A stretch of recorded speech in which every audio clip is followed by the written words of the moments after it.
Surprise, surprise, you guys asked for new Defenders, they start dropping some more promos, so let's break this down. You may have spotted some of the Easter eggs in the backgrounds of these, but I tried to pick all of them out. Sigourney Weaver's character even shows up during one of the Iron Fist ones. There's a new round of the Marvel giveaway going on now too. It's for Guardians tickets. All you have to do to enter is be a subscriber, leave a comment on this video. I'm actually surprised they're posting this stuff so early, but maybe they just want to capitalize on the trailer coming out and people going so crazy about it. But what these are just teasing the points of crossover that we'll see during the Defenders series, just through a certain progression, as they each pop up in other really big locations from the other characters' series.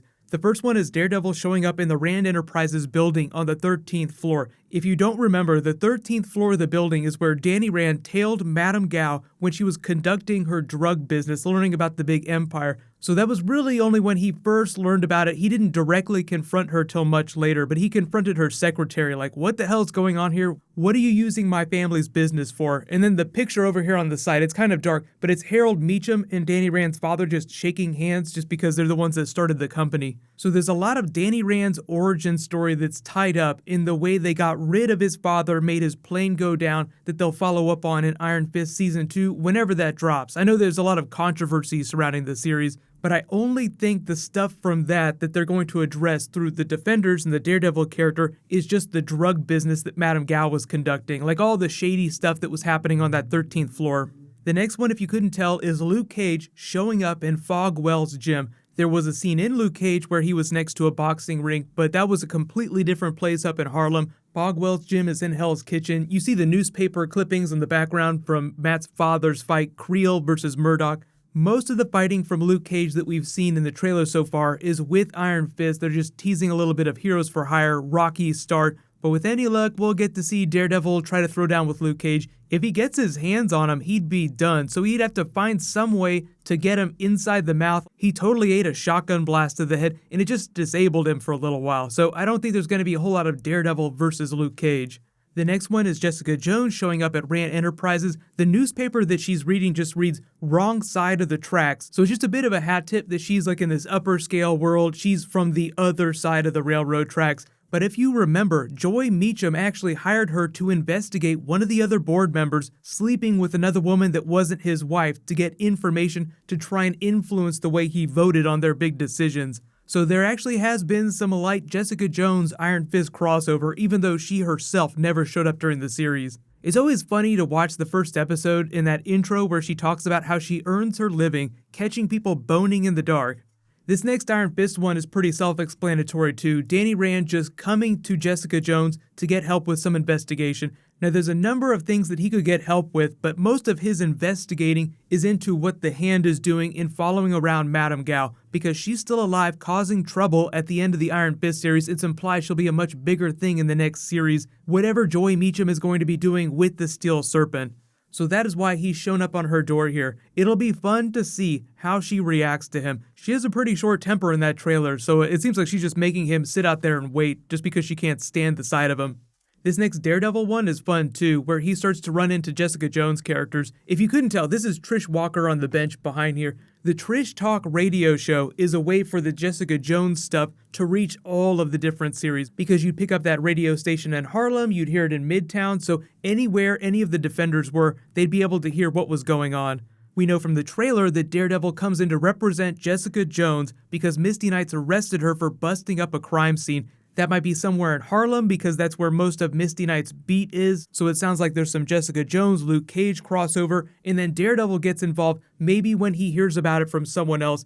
This implies he either learns about the Jessica Jones stuff through the radio show or from Jaren Hogarth, because Jaren Hogarth is kind of like Jessica Jones' professional friend. You can't really call them good friends, but they do have a really good working relationship, so it sounds like she might be passing off a lot of the legal work to Daredevil. This might have something to do with that Misty Knight arrest, but the barbershop looks like it's been reconstructed. As of the end of Luke Cage, it was still in shambles and they were slowly rebuilding it. It was just implied that they were going to reopen it eventually, but it is a little confusing because you see Luke Cage just drive by it in that bus during the trailer, so maybe he's just hesitant to go back just because of all the memories. But it just implies that for some reason she's either going to try and look Luke Cage up, or some investigation that she's doing for someone else brings her to the barbershop. This is fun. Josie's bar is one of my favorite dive bars in the Marvel Universe. This is obviously just implies that Luke Cage is going to come looking for Daredevil and Foggy here. But maybe it's because of some legal help. We don't know how he gets out of Seagate Prison, but in the trailer, he's already out, so presumably that happens pretty quickly in the first episode or two. But they were really ambiguous about what was going to happen at the end of that first season of Luke Cage. Like, it's like, okay, we're taking you back to prison because you lied about your identity. Maybe somebody in the Marvel Netflix universe knows a good lawyer between Jaren Hogarth and Matt Murdock. And this is fun, just watching Iron Fist show up at Harlem's Paradise. If you remember, at the end of Luke Cage, it's now controlled by Mariah Dillard in Shades, who's kind of like her new second-in-command after Cottonmouth died. I know everybody wants to bring him back, but the Shades character just confirmed that he was coming back for Luke Cage Season 2. So they were really vague about what was going to happen with Mariah Dillard. She just took over the business at the end of the season. She might also take over his drug business, all the other criminal enterprises he was involved in. There was the weapon smuggling that was going on with the Diamondback character. Really, it was all about racketeering, money laundering. So maybe there's some crossover with her drug business and Madame Gao's drug business. That'd be the only real reason for Iron Fist to go try and investigate there. If you look over here though, when this window comes down, that's Sigourney Weaver peeking out from this Escalade here, and you see the Danny Rand wanted poster too, so it looks like he gets himself into more trouble with Rand Enterprises. He's one of those characters that has a really hard time flying under the radar, so it just makes sense that if Daredevil is going to cover his face to hide his identity, wouldn't Danny Rand do the same thing too? So let's all hold our breath and hope that Danny Rand gets the idea from Daredevil to start covering his face like the classic comic book style. But like they teased that there are villain connections, obviously Sigourney Weaver meeting with Mariah Dillard is a very literal connection.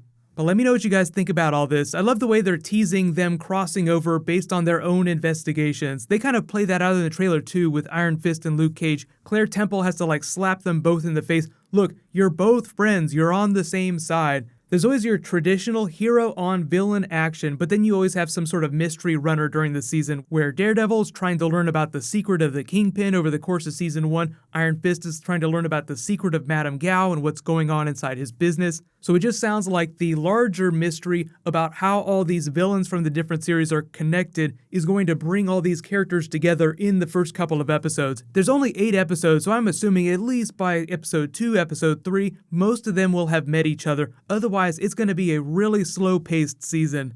But let me know in the comments, how quickly do you think it's going to be before they all 4 meet on screen? Do you think it'll happen before episode 4? I feel like it has to happen before the middle of the season, even if they don't fight together till a little bit later. But just remember the way they drew the Kingpin out during the first season of Daredevil. You didn't meet him right away. You heard about his name. I'm expecting the same treatment for Sigourney Weaver's character, where you hear about her, you hear about this mysterious figure at the top, maybe you hear her voice. Like her voice was the voice of the elevator in that first viral promo they released.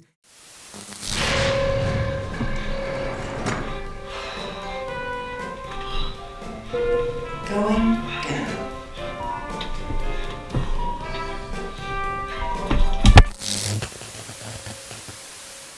Then a couple episodes later, boom, you see the Kingpin full on. So maybe the same thing will happen with Sigourney Weaver's character. But what's going to happen next is I have some new Thor Ragnarok, new Guardians 3, and they just confirmed who some of the big villains are going to be on next season of The Flash and Arrow, so I'll try to get those out as fast as possible. But congratulations to the latest giveaway winner, Quincy Terrell. Please private message me on the back end of my channel so I can get your contact details. There was a new round in this video. I'll just announce the winner the next time I post a Marvel video. While you wait for that, you can click here for a brand new Spider-Man trailer, and you can click here to rewatch that Defenders trailer. Thank you so much for watching. Let's high five. I'll see you guys tonight.